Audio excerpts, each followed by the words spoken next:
Hello friends, मेरा नाम जयप्रकाश शर्मा है। आत्रेय ब्रदर्स चैनल में आपका हार्दिक स्वागत है। दोस्तों, जैसा कि हम कुंडली देखना सीख रहे हैं, आज हमारे सामने एक ऐसी कुंडली है जिसमें लगभग लगभग सभी ग्रह उच्च के हैं। और उस कुंडली का जातक किस तरीके की जिंदगी जी रहा होगा। तो आज हम जो लाइव सेमिनार चलाते हैं, लाइव कुंडली देखते हैं, उस कुंडली को हम जैसे ओपन करेंगे तो आपको भी यही लगेगा कि जातक के हर लगभग लगभग सभी ग्रह उच्च के होकर बैठे हैं।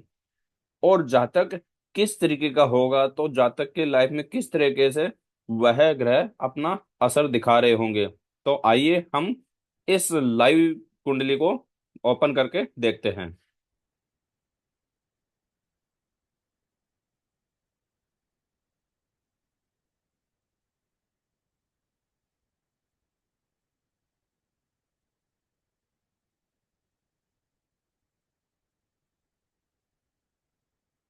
ये हमारे सामने एक लाइव कुंडली है। इस कुंडली के अंदर हमें जितने भी ग्रह दिख रहे हैं वह लगभग लगभग सारे के सारे उच्च के होकर बैठे हैं। अब दोस्तों, सबसे मेन चीज ये है कि जब सारे ग्रह उच्च के हैं तो फिर दिक्कत क्या है। अब इस कुंडली में किस तरीके का जातक, इस कुंडली वाला जातक किस तरीके की लाइफ जिएगा, तो वह हम यहाँ इस वीडियो के जरिए देखने जा रहे हैं। तो दोस्तों, सबसे पहले तो हम इस कुंडली का लग्नेश लग्नेश देखते हैं कि लग्नेश कैसा है, लग्नेश कौन से घर में बैठा है, और जो लगन भाव है वह किस तरीके की जिंदगी का व्यतीत करता है। तो जातक का सबसे पहले हम देखेंगे कुंडली में लग्नेश, उसके बाद में देखेंगे कि जातक की किस तरीके से राशि होनी चाहिए, वो राशि देखेंगे। उसके बाद में देखेंगे कि कौन कौन से ग्रह यहाँ उच्च के हैं और कौन से ग्रह से हमें अच्छे रिजल्ट मिलेंगे, कौन से ग्रह से हमें गलत रिजल्ट देखने को मिलेंगे। तो दोस्तों, आइए हम स्टार्ट करते हैं। सबसे पहले हम जो हमारे सामने कुंडली है वह कुंडली है मेष लगन की। मेष लगन की कुंडली कैसे पता चल रही है कि जो लगन भाव है जहां से कुंडली स्टार्ट होती है उस भाव को हम प्रथम भाव कहते हैं और वही लगन भाव होता है। वहीं से कुंडली का निर्माण स्टार्ट होता है और वहां एक नंबर राशि है। एक नंबर राशि होने का मतलब है कि इस कुंडली का जो लगन है वह मेष राशि है और मेष राशि का जो स्वामी है वह मंगल देव है। अब यहाँ मंगल देव वैसे तो बैठे हैं शत्रु के राशि घर में, लेकिन मंगल देव हमेशा मकर राशि के अंदर उच्च के होकर बैठते हैं। तो यहाँ मंगल देव इस कुंडली में के जो लग्नेश हैं वह उच्च के होके पूरी तरह पावरफुल होके यहाँ बैठे हैं। यानी कि बात करें कि इस कुंडली का जो लग्नेश है वह पूर्णतः बलशाली है। और बलशाली होने के कारण इस कुंडली का जो मैनेजमेंट करने वाला जो ग्रह है वह पूरी तरह मजबूत है। अब देखते हैं इस कुंडली के अंदर कि इस जातक को कौन सी राशि का नाम रखना सबसे बढ़िया रहेगा। तो कोई भी जातक की अगर कुंडली में राशि देखनी है कि राशिपति कौन सी बेस्ट रहेगी, किस राशि से नाम निकाला जाए, तो वहां मैंने आपको पिछली वीडियो में भी बताया था कि सबसे मेन है चंद्रमा। देख लो चंद्रमा कहाँ बैठा है, जहां चंद्रमा बैठा है समझ लो उसी घर में जो राशि है वह राशि से नाम निकाल सकता है। डिपेंड है फिर चरण कौन सा है, पहला चरण, दूसरा चरण, तीसरा चरण, उस चरण के हिसाब से नक्षत्र देखे जाते हैं, उसके बाद में नाम निकाला जाता है। लेकिन अगर मोटा मोटा भी हम देख लें कि चंद्रमा जिस राशि में बैठा है उस राशि का अनुसार हम नाम निकाल लेंगे तो भी काम चल जाता है। तो यहाँ हम बात करते हैं कि चंद्रमा चंद्रमा 7वें नंबर भाव के अंदर बैठे हैं जहां 7 नंबर राशि भी बैठी है। यानी जातक का जो राशिपति रहेगी वो रहेगी कौन सा, 7 नंबर तुला राशि, और तुला राशि का जो स्वामी है वो रहेगा शुक्रदेव। यानी इस कुंडली में दो चीज हमने देखी, एक तो लगन, लगन का बल, और साथ ही इस कुंडली में राशि कौन सी रहेगी, ये दोनों चीज हमने देख लिया। अब बात करते हैं इस कुंडली का मेन रिजल्ट। दोस्तों, ये कुंडली सबसे मेन कुंडली है। इस कुंडली में अब तक जो भी कुंडली हमने देखी जिसमें किसी में कौन सा दोष, किसी में कौन सा दोष, लगभग लगभग कुंडलियों में कालसर्प दोष निकल रहा था। लेकिन जो आज हमारे सामने कुंडली है, इस कुंडली में दोष नहीं, योग ही योग है। दोष कम, योग बहुत ज्यादा है। अब जैसे कि मंगल अगर केंद्र में होता है, और केंद्र में मंगल अगर उच्च के होके बैठा है तो भी दोष बन, योग बन रहा है। बृहस्पति उच्च का होके बैठा है तो यहाँ पे भी योग बन रहा है। ठीक। और फिर सूर्य, सूर्य भी यहाँ उच्च का होके बैठा है तो यहाँ पे भी योग बन रहा है। अब मेन चीज यहाँ देखने हैं कि कौन कौन से ग्रह, सबसे पहले तो ये देखेंगे कि कौन कौन से ग्रह इस कुंडली में उच्च के होकर बैठे हैं। तो सबसे पहले हम देखते हैं 1 नंबर से लेके 12 नंबर तक। तो हम देखते हैं सबसे मेन, लगन से हम स्टार्ट करते हैं। सूर्य, सूर्य इस कुंडली में उच्च के होके बैठे हैं। यानी जो जातक है, जातक के लगन भाव में सूर्य बैठ गए, यानी जो भी बोलना मुंह पे बोलना, और वो भी उच्च के होकर बैठे हैं सूर्य लगन में। तो यहाँ पे सूर्य भी अच्छे हैं, लेकिन यहाँ सूर्य बलहीन अवस्था में है, यानी वृद्ध अवस्था में है। तो सूर्य का पावर बढ़ाना पड़ेगा। इसके लिए माणक स्टोन धारण करना या सूर्य की उपासना करना बहुत जरूरी है। हालांकि सूर्य उच्च के हैं लेकिन बलहीन कंडीशन में है, तो यहाँ सूर्य को उच्च का करने के लिए इनको बलशाली बनाना बहुत जरूरी है। बात करते हैं नेक्स्ट घर में। दूसरे घर में राहु बैठे हैं। राहु भी इस कंडीशन में उच्च के होके बैठे हैं, क्योंकि वृष और मिथुन राशि में राहु हमेशा उच्च के होते हैं। और यहाँ राहु देव 2 नंबर राशि वृष राशि के अंदर उच्च के होके बैठे हैं। तो यहाँ राहु भी हमेशा अच्छे ही रिजल्ट देंगे। राहु की जब जब भी राहु इस घर से संबंधित सारी सुख सुविधाएं देंगे, जैसे कुटुंब हो गया, धन का घर हो गया, ये जातक के पास में हमेशा धन की कमी नहीं रहेगी, और जातक बहुत अच्छे कुटुंब में बना के रखेगा अपने आप को। बात करते हैं नेक्स्ट 3 नंबर घर के अंदर। 3 नंबर घर के अंदर शनि देव बैठे हैं। शनि देव वैसे मित्र घर में बैठे हैं, लेकिन यहाँ शनि देव उच्च के भी नहीं है और नीच कंडीशन भी नहीं है। यहाँ शनि देव को हम मारक कंडीशन में भी नहीं कह सकते। तो यहाँ शनि देव का रिजल्ट ठीक मिलेगा, लेकिन शनि देव के जब जब भी दशा अंतर्दशा आएगी तो भागदौड़ बहुत ज्यादा करेंगे। फिर बात करते हैं 4 नंबर घर। 4 नंबर घर के अंदर बैठे हैं बृहस्पति देव। बृहस्पति देव बैठे हैं यहाँ उच्च के होकर, क्योंकि जो 4 नंबर राशि है कर्क राशि, कर्क राशि के अंदर बृहस्पति देव हमेशा उच्च के हो जाते हैं। तो उच्च के होके बैठे हैं, तो इस घर से संबंधित, साथ ही साथ इनकी जहां जहां दृष्टि पड़ रही है 5 7 9 में, तो वहां पे भी यह हमेशा अच्छे ही रिजल्ट देंगे। साथ ही साथ इनकी जो जो राशि हैं, जैसे 9 नंबर धनु राशि, 12 नंबर मीन राशि, तो उनके अंदर भी यह अच्छे रिजल्ट देंगे। यानी जब जब भी बृहस्पति की दशा अंतर्दशा आएगी, तब तब इनका प्रभाव और भी ज्यादा बढ़ जाएगा। यानी कि सुख सुविधाएं पूरी मिलेंगी, भाग्य उदय होगा, और विदेश यात्रा वगैरह भी हो सकती हैं।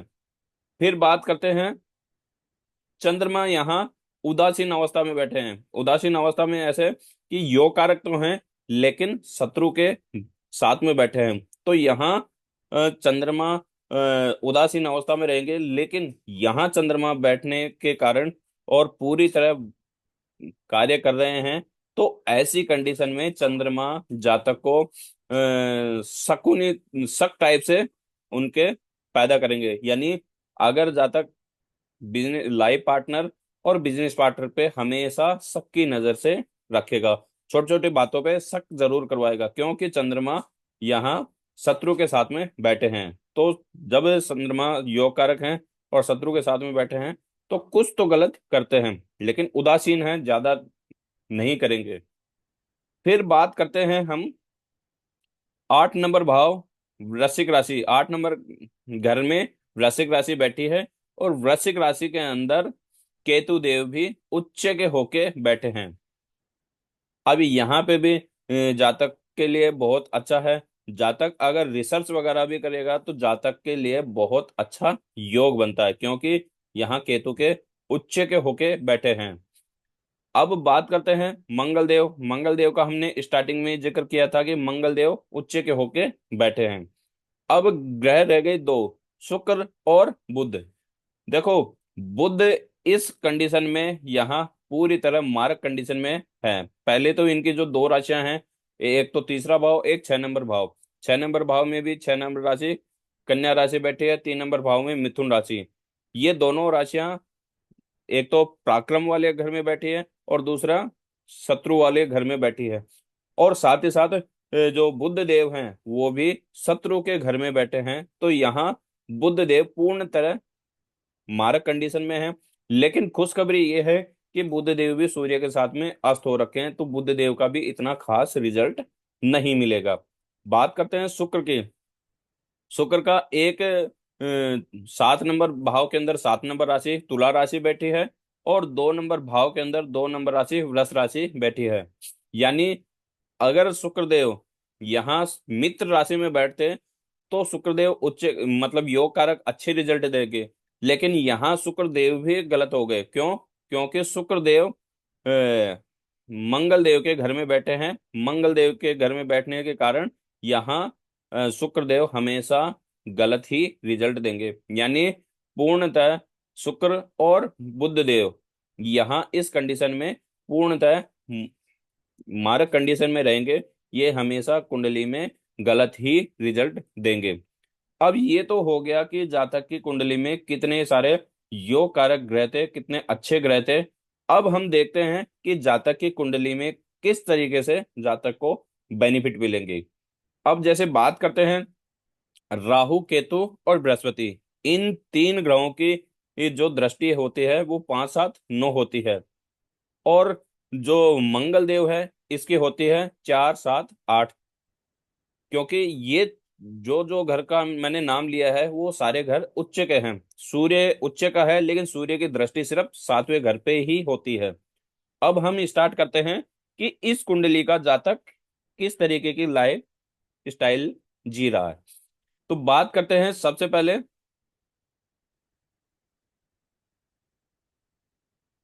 जातक। जातक इस कुंडली का जो जातक है उसका मंगल अच्छा है, बृहस्पति अच्छा है, चंद्रमा अच्छा है, सूर्य अच्छा है, लेकिन उदा मतलब वृद्ध अवस्था में है। राहु केतु ये भी अच्छे कंडीशन में है, उच्च के हैं और बलशाली हैं। पूर्णतः बलशाली नहीं है लेकिन फिर भी हैं।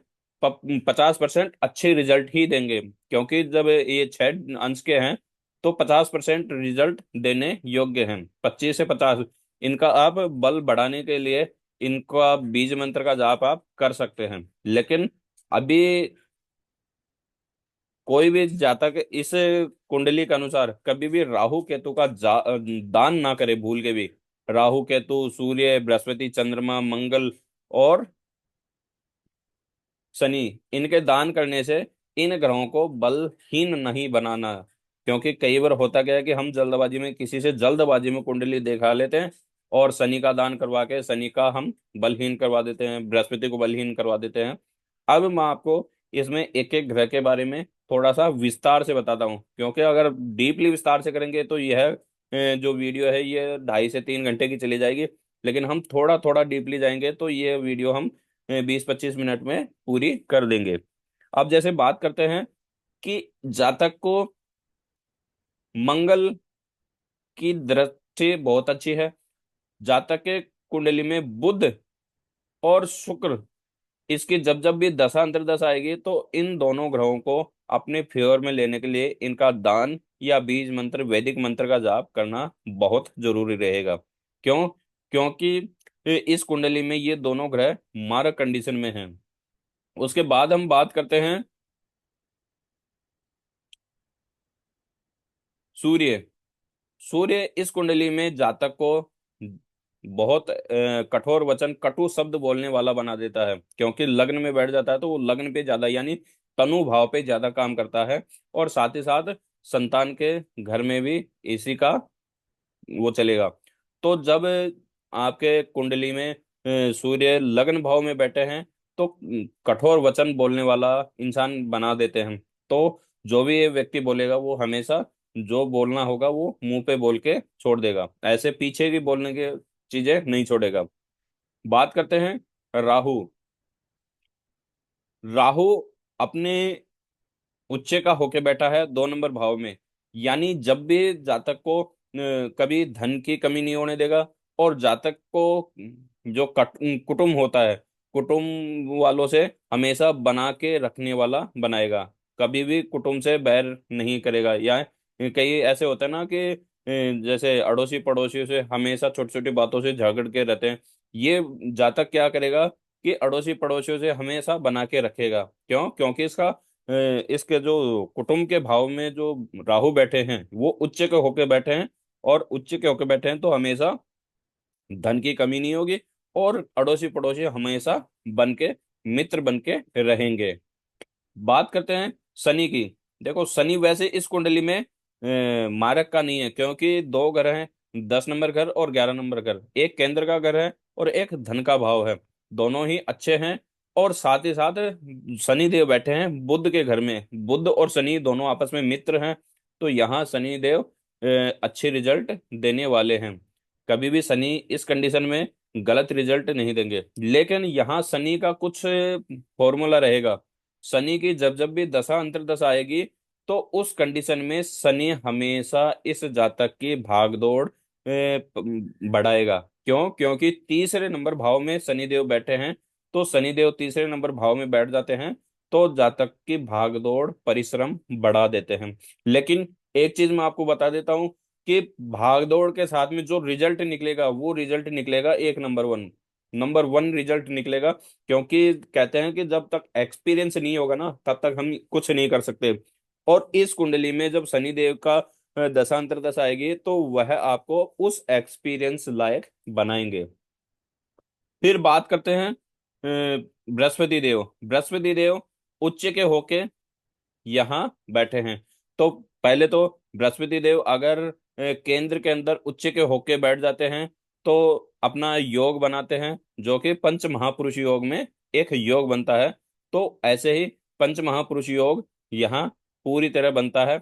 और पूर्ण तरह बृहस्पति यहाँ पावरफुल हैं, 100% रिजल्ट देने वाले हैं। अब बृहस्पति इस कुंडली में सारी सुख सुविधाएं प्रदान करेगा। माता से प्रेम, घर, गाड़ी, बंगला, सब कुछ सारी सुविधा देंगे।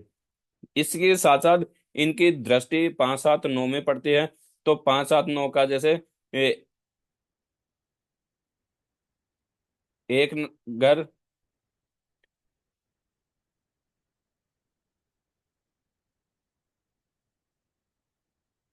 8 नंबर घर, 10 नंबर घर और 12 नंबर घर, इनमें इनकी दृष्टि पड़ेगी तो इन इन घरों से भी आपको अच्छे रिजल्ट मिलेंगे। बृहस्पति की जब जब भी दशांतर दशा में जातक अगर रिसर्च का भी काम कर रहा है ना तो रिसर्च में बहुत अच्छी खोज कर सकता है जातक।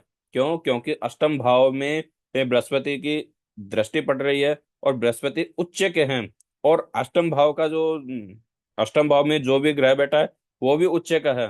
तो ऐसे कंडीशन में जातक अगर रिसर्च कर रहा है ना तो रिसर्च में बहुत बढ़िया खोज कर सकता है। साथ ही साथ बृहस्पति की 2 राशियां हैं। एक तो 9 नंबर राशि धनु राशि, जो कि भाग्य स्थान। जब बृहस्पति की दशा अंतर्दशा आएगी तो जातक का भाग्य भी उदय होगा। अगर जातक जॉब वगैरह कर रहा है और उस कंडीशन में बृहस्पति की दशा अंतर्दशा आएगी तो ये समझो कि जातक का प्रमोशन 101% फाइनल है। और जातक जो भी जिस भी प्रकार की नौकरी करेगा उसमें हमेशा प्रमोशन कम समय में ही लाता रहेगा। ये है बृहस्पति, क्योंकि सारी सुख सुविधाएं बृहस्पति दे रहे हैं। और उसके बाद में हम बात करते हैं चंद्रमा। मैंने बताया था कि चंद्रमा इस कुंडली में उदासीन कंडीशन में है। उदासीन कंडीशन में इसलिए है कि कुंडली में इस कुंडली में वैसे चंद्रमा योग कारक कैटेगरी में है। लेकिन चंद्रमा शत्रु के घर में बैठ गए तो उस घर को जरूर गंदा करने की कोशिश करेंगे। वैसे चंद्रमा सौम्य घरों में आते हैं तो इतना खास गलत भी नहीं करेंगे। लेकिन जैसे कहते हैं कि इस घर में किस किस का वास होता है, जैसे 7 नंबर घर में जीवन साथी और बिजनेस पार्टनर और डेली इनकम, ये चीजें देखी जाती हैं। तो बिजनेस पार्टनर, अगर ये बिजनेस कर रहे हैं और इनका कोई पार्टनर है, तो हमेशा पार्टनर पे पूर्णतः विश्वास नहीं करेंगे, उस पे छोटी छोटी बातों पे शक करेंगे। बात करें जीवन साथी, तो ऐसे ही इस कुंडली में जीवन साथी का भी बहुत बड़ा रोल रहेगा। जीवन साथी पे भी छोटी छोटी बातों पे शक किया जाएगा, और शक कभी शक को ज्यादा बढ़ा भी नहीं पाएंगे। शक रहेगा, लेकिन शक इनका टाइम टू टाइम दूर होता जाएगा। लेकिन एक आदत रहेगी ना कि छोटी छोटी बातों पे शक करने वाला, तो जीवन साथी और बिजनेस पार्टनर पे हमेशा छोटी छोटी बातों पे जातक शक करता रहेगा। अब हम बात करते हैं केतु। केतु होते हैं मोक्ष के, मोक्ष की तरफ ले जाने वाले ग्रह, और इनको छाया ग्रह बोलते हैं। ये कुंडली में भी उच्च के होके बैठे हैं, केतु देव भी उच्च के होके बैठे हैं। तो ऐसी कंडीशन में भी केतु देव अगर अष्टम भाव में एक्टिव हैं, वैसे इनकी भी 5 7 9 में दृष्टि पड़ती है, राहु की भी 5 7 9 में दृष्टि पड़ती है। लेकिन हम मेन मेन चीज देख रहे हैं कि केतु जिस घर में बैठे हैं, तो इस घर से संबंधित भी जातक को बहुत अच्छा रिजल्ट देते हैं। जातक काफी लंबी समय तक व्यतीत करेगा, बहुत अच्छा जातक का सुख सुविधाएं रहेंगी। फिर बात करते हैं मंगल देव। मंगल देव इस कुंडली में उच्च के होके बैठे हैं, लगन भाव लग्नेश हैं, और लग्नेश होने के कारण यहाँ बैठे हैं। और साथ ही साथ यहाँ मंगल देव जब उच्च के होके बैठे हैं, तो जो जातक बिजनेस कर रहा है या किसी कंपनी में नौकरी कर रहा है ना, तो वो हमेशा उच्च पद की ही नौकरी करेगा, क्योंकि ये जातक का जो लग्नेश है वह कर्म भाव पे बैठा है उच्च के होकर। तो इनको इनको एक चीज मैं कहना चाहूंगा कि जातक को अगर छोटी मोटी नौकरी मिलेगी ना, तो उस नौकरी से वह कभी भी सेटिस्फाइड नहीं होगा। क्यों? क्योंकि यह जातक हमेशा अपर लेवल की नौकरी लायक ही है। निम्न कैटेगरी या मिडिल कैटेगरी की नौकरी कराएंगे तो यह शायद हर महीने नौकरी चेंज कर सकता है, क्योंकि इस जातक को छोटी नौकरी या मिडिल क्लास नौकरी, छोटी मोटी नौकरी इनको सूट नहीं करेंगे, क्योंकि इसके लगभग लगभग सारे ग्रह उच्च के हैं, और कर्म भाव भी उच्च का है, सुख सुविधा भी उच्च के हैं। और सुख सुविधाओं का जो गुरु है बृहस्पति देव की दृष्टि भाग्य स्थान पे बैठ रही है, और व्यय स्थान पे। यह जातक खर्चा, व्यर्थ का खर्चा बहुत कम करेगा, और इस व्यक्ति को टाइम टू टाइम प्रमोशन होता रहेगा। अगर जातक गवर्नमेंट की लाइन में जाना चाहेगा ना, तो बहुत अच्छा बेनिफिट मिलेगा, क्योंकि जातक के लगभग लगभग सूर्य बृहस्पति मंगल राहु केतु ये सारे उच्च के हैं। तो जातक को कम समय में बहुत अच्छा बेनिफिट मिल जाएगा, और अगर बिजनेस भी करना चाहेगा तो बिजनेस में भी यह अच्छी तरक्की करेगा। दोस्तों, आशा करूंगा कि वीडियो पसंद आई होगी। नेक्स्ट वीडियो जैसे आएगी आपके पास में नोटिफिकेशन आ जाएगा। अगर आपको भी अपनी कुंडली इसी तरीके से देखनी है, तो आप अपनी डेट ऑफ बर्थ टाइम और स्थान मेरे को कमेंट के जरिए जरूर भेजें, जिससे कि आप तक मैं इसी तरीके से वीडियो विश्लेषण करके बना के भेज सकूं। नेक्स्ट वीडियो जैसे आएगी आपके पास में नोटिफिकेशन आ जाएगा। तब तक के लिए जय सिया राम।